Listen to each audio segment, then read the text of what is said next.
Good afternoon, everybody. Joe Metalhead here. Hope you're all going well.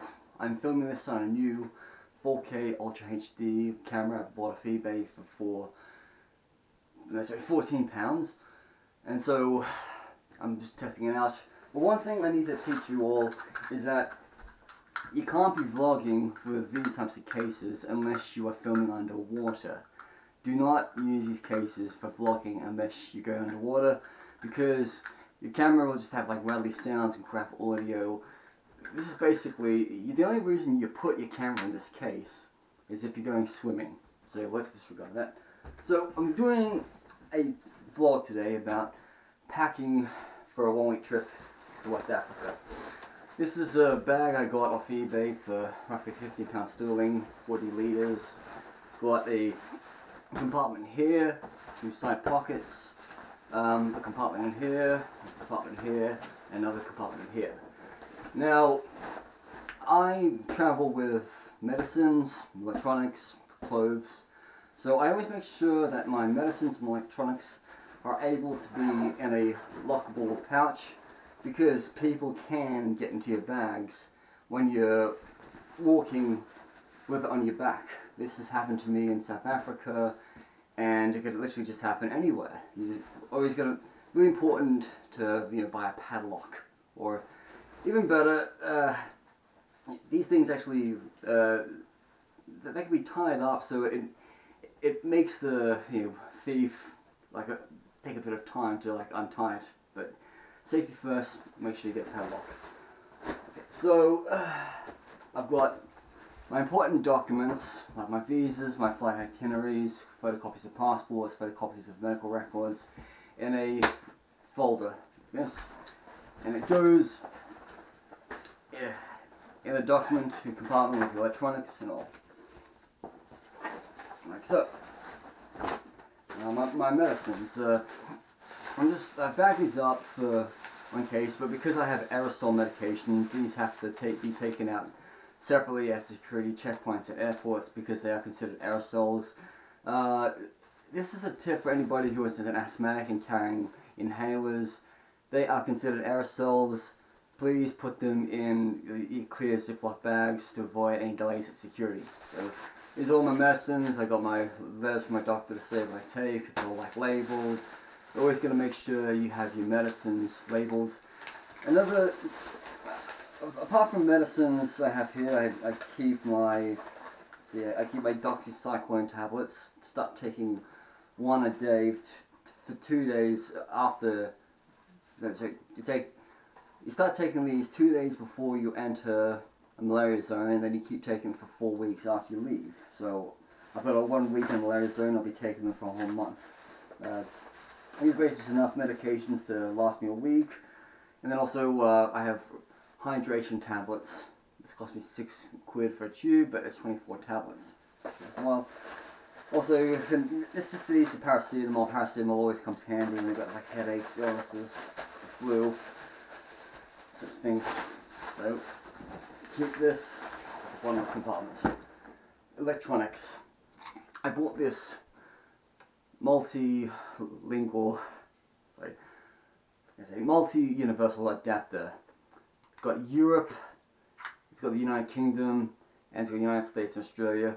So anywhere I go, I can always make sure that I can keep my appliances well charged. I have a USB charger for 2 things. Actually, I'm using one right now for 3, so I switched that around. So for now, it's picking up. But I bought this when I was in France, because most of the time I am in a country that uses the 2-prong plug.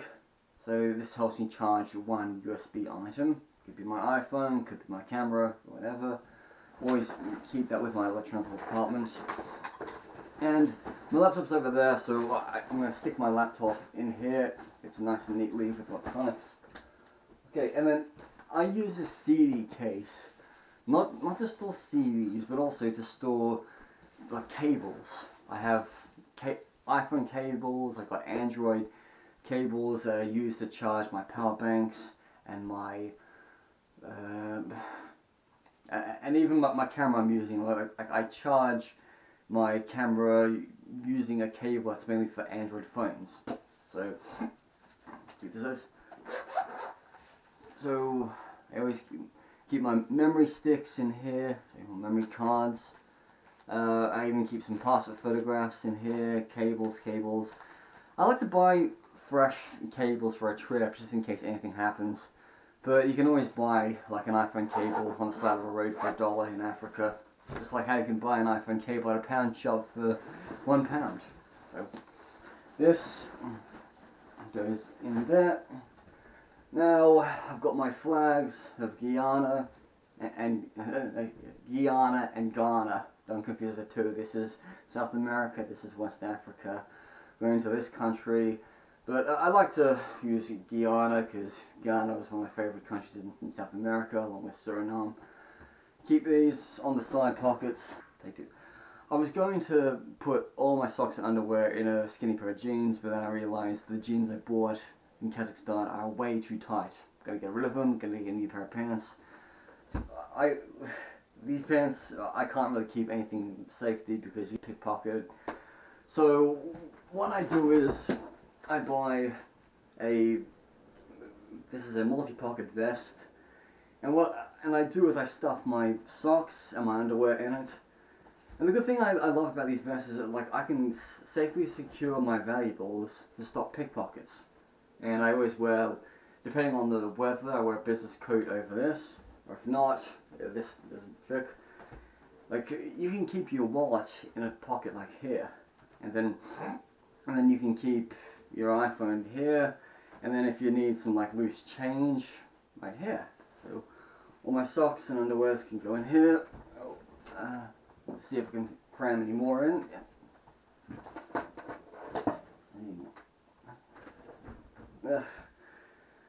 You can buy 3 pairs of underwear for a £5 at pound shops over here.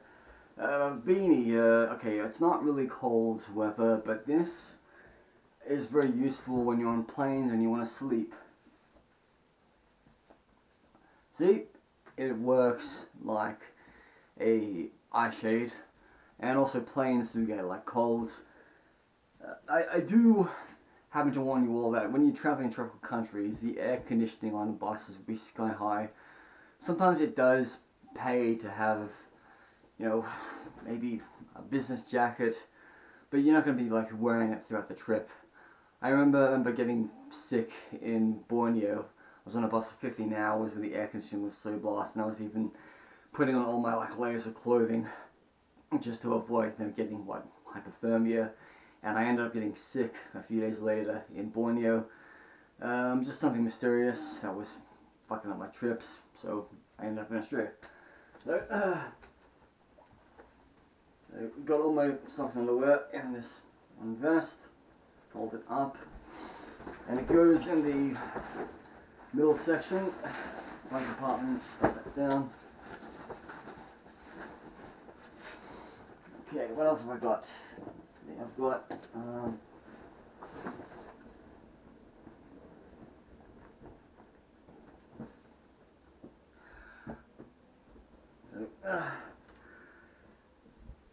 another hack with packing is you should actually put shirts inside of shirts. So I have a business shirt and a t-shirt, and stick them all together. You easily you roll them up like so. Always best to roll up your clothes, and if you can, get some elastic bands. Look, 2 shirts in one, and all in one compartment, which you're not really going to be using until you get to your hotel accommodation. You're not going to open it up. You're going to be like, this compartment is just full of clothes and underwear and socks, so I'm not going to open that up.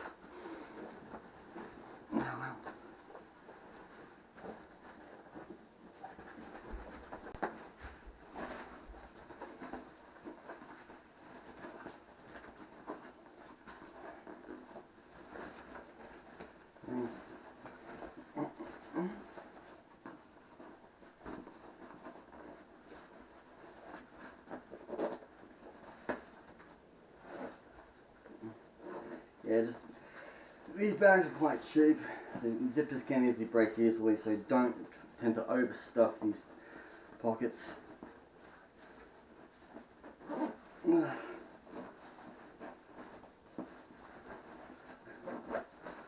the side pockets I can always tend to stick things like socks and underwear, or like that. Just put a pair of underwear in a beanie, side pocket, like so.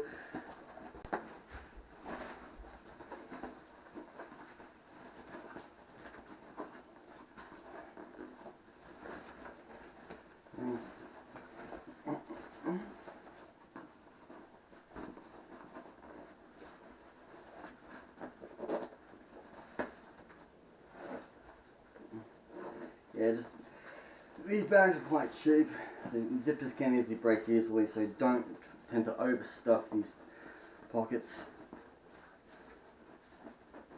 And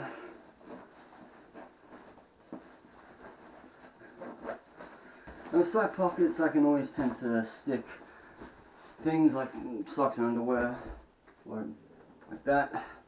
Just put a pair of underwear in a beanie, side pocket. Now, I don't always trust that my laptop is going to last me on a flight because it needs to be plugged into a power socket. So, entertainment, always best to carry a book, something to read. It only costs, what, £2 or £3 for like Agatha Christie book. I'm halfway through reading Murder of the Orient Express. This will help me on the flight. This will provide, you know, entertainment when I'm on a bus between what Ghana and Togo and Benin. So stick that into the. Actually,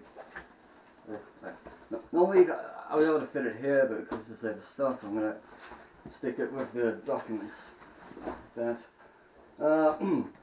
Now, this is my money belt.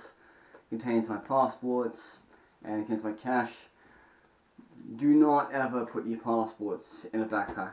Always keep your passports and your money on you. Money belts go underneath your clothing, and it's a secure way to keep your finances and your passport secure. You don't want to be putting valuable items in a bag in case, let's just say, you're on a bus and they make you put your bag below the deck and you can't get access to it. What happens if, you know, somebody can easily break into your bag when you're on those tops? It does happen. Thieves happen all around the world. In all 197 countries. You have to go with your instincts. Always make sure you keep your passports and your monies on you. And it's also quite important not to carry around too much cash in a wallet. And always to keep, let's just say, a second, always able to have like a bank card separate from your wallet in case worse happens. I remember this Irish priest at my church in Vulcan Hills. He said to me, it's best to carry a second wallet in case you get mugged. So a second dummy wallet is like something you can easily give away with only maybe $5 worth of cash to avoid a confrontation. You know, you're in a hostile situation, throw away your dummy wallet, and that will please somebody as a day's worth of income in a country like Honduras. There we go.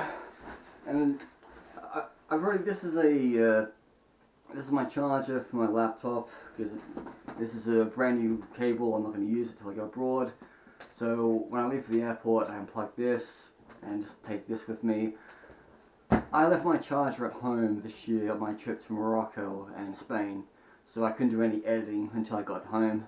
So it's like Ednina Monsoon is on an ad factory. She's like, money, tickets, passports, money, tickets, passports. To me, it's medicines, underwear charges, medicines, underwear charges. So, put that there. So this is pretty much all I'm going to take for a week in Africa. I haven't done my toiletries because like that's a separate thing that has to be put in like Ziploc bags because of airport requirements for liquids, 100 milliliters. But sometimes I never even bother to bring toothpaste with me. I'm like, I don't want to like, you know, I never bring toothpaste, I never bring shampoo, I never bring soap, I never bring mouthwash. I will bring a toothbrush with me, duh. But I look forward to buying toothpaste in a pharmacy in a foreign country because like it's less, it's like one less hassle, you know. I put my aerosols at the airport security check, and that's pretty much just about it. And then you see all the dingbats who, you know, they get taken to the side because they forgot to put their liquids in a separate bag, or they realized they had too much, like more than 100 milliliters of liquid. You know, that stuff is embarrassing. I've actually traveled a few times through airport security with hand sanitizer in my bag. Didn't get flagged up, but then like one time it has been flagged before, saying, "Oh, I left my hand sanitizer in my bag." And they take it aside for checks. It's easy, but always make sure, you know, hand sanitizers or liquids. Always keep that in your Ziploc bag. I'm going to be away for a week and a bit in West Africa, so I'm really looking forward to it. Getting a couple more countries under my belt. It's only been a few months since I was last in Africa. And I literally see myself going to a lot of more African nations this year, 2024. I mean, I am so damn tired of Europe. I've been in every country in Europe. I mean, I want to go see Dream Theater in maybe Hungary or Portugal this year. But after the concert, I'll venture off to another African nation. Anyway, this is Martin Metalhead. I'm over and out.